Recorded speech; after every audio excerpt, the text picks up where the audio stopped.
Graça e paz, nós estamos ministrando o curso Imersão, Maturidade no Espírito. Esta é a quinta aula dessa primeira matéria. Nós falamos sobre por que precisamos saber a diferença entre espírito e alma.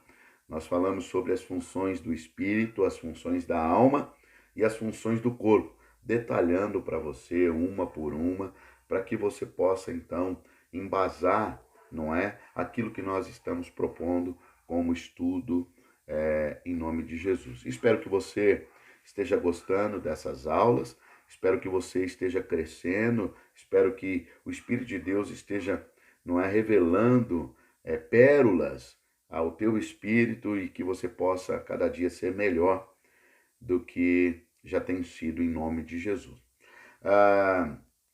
Nós vamos falar hoje sobre a revelação no Espírito e para isso eu quero citar alguns textos que você possa depois confirmar, conferir na sua Bíblia, tá certo? Então, na vida cristã, o ponto mais importante é o conhecimento espiritual, ou seja, a revelação.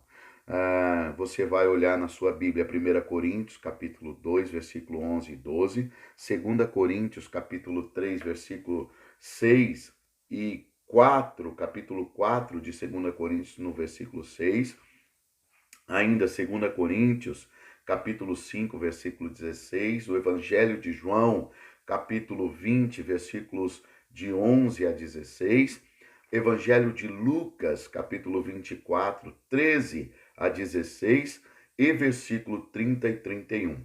Efésios ainda, no capítulo 1, versículo 15 a 19, e Efésios ainda no capítulo 3, versículo 14 a 19. Tudo bem?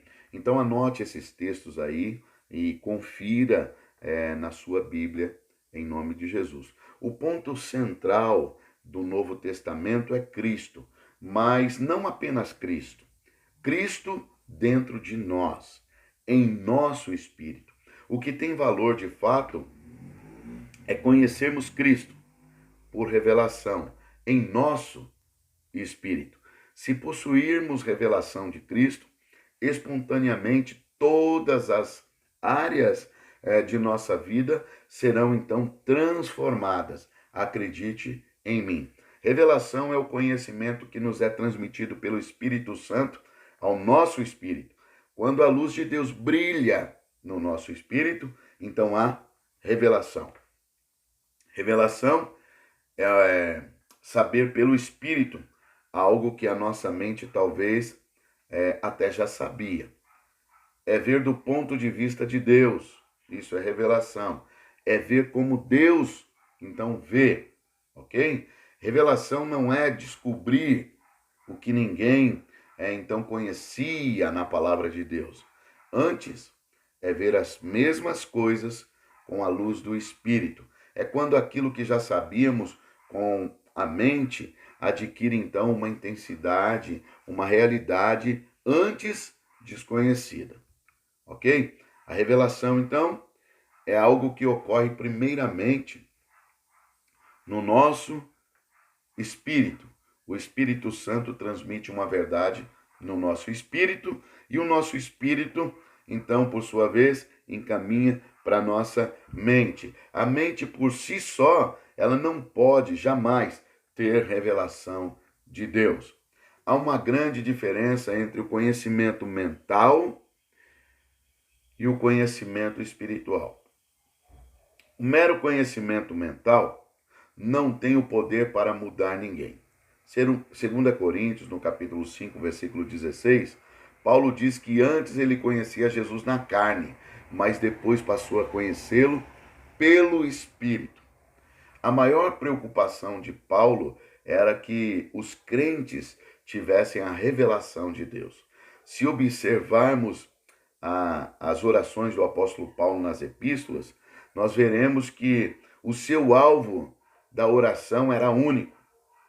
Ele orava por revelação. Orava por revelação. E aonde você vê isso? Paulo orando em Efésios capítulo 1, versículo 15 a 19, 3 do capítulo, Efésios 3 do versículo 14 a 19, e também Filipenses 1, 9, Colossenses de 1 1, versículo 9 a 12. Paulo sabia que quando há revelação, espontaneamente, as pessoas são de fato transformadas. A fé se manifesta, a unção e a vida de Deus transbordam. Aleluia. Que maravilha, né? Tudo na vida cristã é apenas a consequência de termos as nossas vidas impactadas pela luz do Espírito Santo de Deus. Então, vamos falar sobre condições para obter revelação. Primeira condição é conhecer a palavra de Deus. Revelação é tomar algo que estava oculto ou escondido e trazer à tona para que todos vejam, para que todos possam ver. Não posso ter revelação alguma se a palavra de Deus estiver oculta para mim. E é por isso que nós afirmamos, nós precisamos meditar na palavra de Deus todos os dias, todos os dias. Então eu vou ter revelação se eu não tiver intimidade com a palavra de Deus. Tudo bem? Então eu preciso, de fato, ter a intimidade com a palavra de Deus para que eu possa obter revelação no Espírito. Antes de termos então o conhecimento espiritual, precisamos do conhecimento natural. Antes de termos revelação, precisamos encher a nossa mente com a palavra de Deus. 1 Coríntios, capítulo 15, versículo 46. Segunda condição para obter a revelação é ter, de fato, os olhos para ver. Não basta apenas abrir a Bíblia. Precisamos ter os olhos para ver. De nada adianta revelar o que está oculto, por exemplo, num baú, se somos cegos e não podemos ver. Adianta, por exemplo, ter ali pérolas dentro de um baú e a pessoa é cega?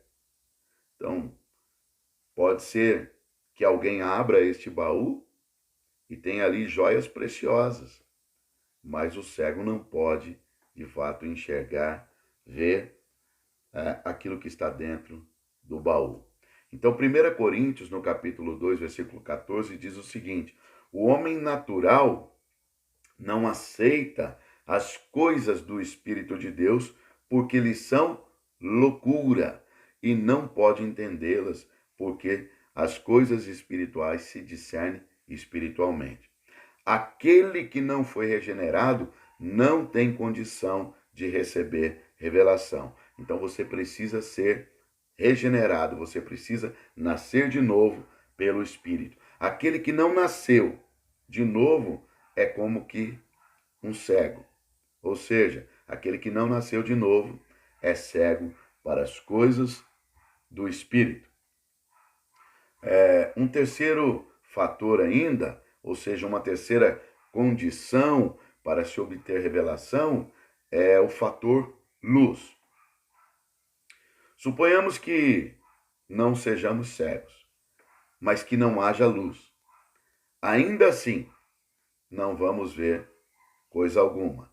Observe, um baú está num quarto escuro. Você não é cego, mas não consegue enxergar detalhadamente o que se tem naquele baú. Deixar de ser cego é uma questão de novo nascimento, mas ter luz aponta para a experiência do batismo, então, com o Espírito Santo. O crente que ainda não foi cheio do Espírito Santo vive como o homem natural, não percebe as coisas espiritual. Ele até louva, mas não tem intimidade. Ele até conhece a Bíblia, mas não tem revelação. Como eu tenho dito que o vídeo não vai passar de 10 minutos, nós vamos parar por aqui e amanhã então estarei lançando a parte B dessa quinta aula.